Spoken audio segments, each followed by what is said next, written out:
Hello friends, bye Bodo Job Info YouTube channel asa खालामो नोंथांमोना बयबो मोजां दङ दिनै 26 सेप्टेम्बर दा BTC Election Result दिनै ओंखारसिगोन दायो साननाय हाबाफारि जागायबाय दा बिनिखायनो नोंथांमोना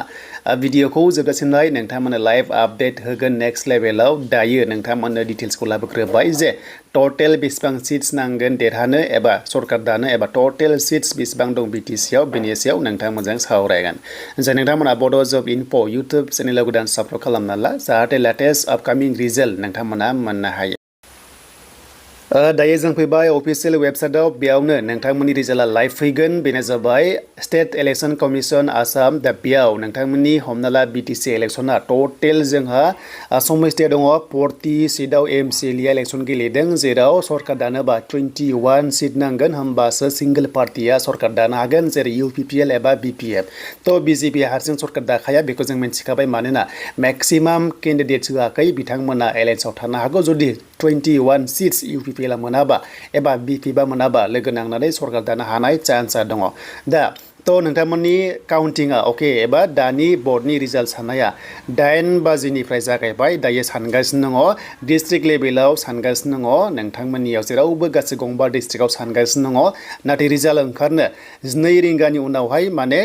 बे रिजाल्ट ओंखारनाय चान्सआ दङ आरो खायसे खायसेयाव थाब ओंखारगोन जेराव समस्थिया फिसा एबा दङ बिथांमोना मा भटार्स कमफोरा जाहैबाय माने थाब रिजाल्ट ओंखारगोन अके देन रिजाल्ट ओंखारनाय लोगो लोगो नोंथांमोना मोनगोन रिजाल्ट पर्टेलाव बेयाव क्लिक खालामबानो नोंथांमोननि बबे कैंडिडेटआ देरहाखो बियो नोंथांमोना सजागोन बा नुनो मोनगोन आरो तो दायो काउन्टिंआ जागायगासिनो दा सोर लिड लादों लायाखै नोंथांमोना नेक्स्ट लेभेलाव आपडेटखौ मोनगोन बाट दा बेनो जे गासै 40 सीटआव जाय सरकार दागोन हारसिं बियो 21 सीट मोननांगोन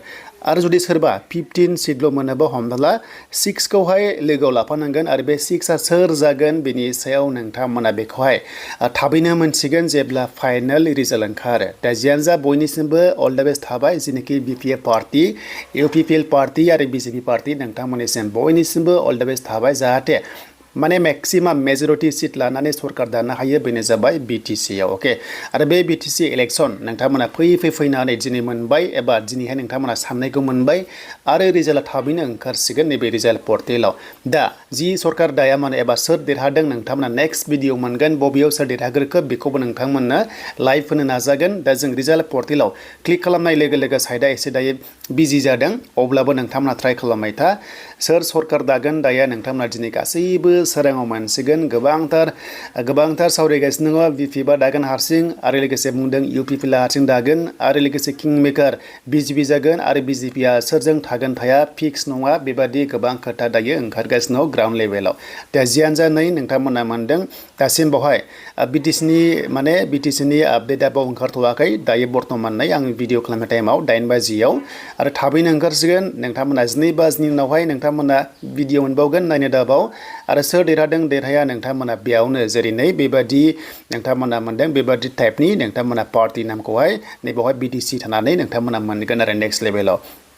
दा बिनि वेबसाइटआ दङ डिसक्रिप्शनाव नोंथांमोना चेक खालामबाय था टेनसन गैया बेयावनो डाइरेक्ट नोंथांमोना नाय आरो लोगोसे नोंथांमोना गुबुन पर्टेलावबो मोनगोन निउस लेभेलाव बेखौ नायनो दाबाव दा जियानो जा स' नोंथांमोननि थाखाय बयनिसिमबो बेस्ट अब्ला थाबाय जाहाथे सरकारखौ दायो आरो सरकार दानानै स' नोंथांमोना मोजां खामानि मावनांगोन बेनो जाबाय BTC लेभेलाव दानिया जोंनि अदालगुरि सावरायबा अके जोंनि अदालगुरि सावरायबा गासै 10 समस्ति दङ 10 समस्तियाव 10टा सीट दङ 10टा सीटआव सोर मेजरिटी भट मोनगोन बेखौ नोंथांमोना नेक्स्ट लेभेलाव दिन्थिगोन देन क'क्राझार 12 दङ दा बिनि गेजेराव सोर मेजरिटी मोनगोन दा एग्जाम्पल अदालगुरि होनोबा अदालगुरियाव गासै 10 दङ बिनि गेजेराव लास्ट इयार नायोबा लास्ट प्रिभियासखौ नायोबा अनलि 1 BPF